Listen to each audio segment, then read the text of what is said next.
அனைவருக்கும் எனது அன்பான வணக்கம். திருவள்ளுவர் இயற்றிய திருக்குறளில் பொருட்பால் அதிகாரம் 43 அறிவுடைமை 429வது குறள். எதிரதா காக்கும் அறிவினார்க்கு இல்லை அதிர வருவது ஓர் நோய்.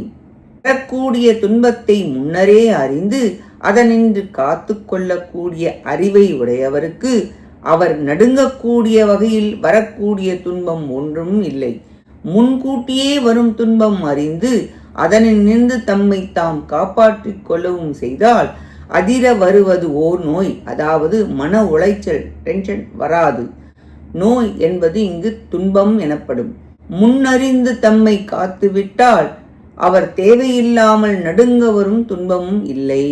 துன்பம் வருவதற்கு முன்னறிந்து அதனை தடுத்து காக்கப்படுதல் வேண்டும். அப்படி செய்யப்படும் அறிவினாருக்கு பயப்படும் துன்பமாகிய நோய் இருக்காது. காரணத்தை விளக்கினால் காரியம் நடக்காது. இக்குறளால் காத்தலின் காலம் கூறப்பட்டது.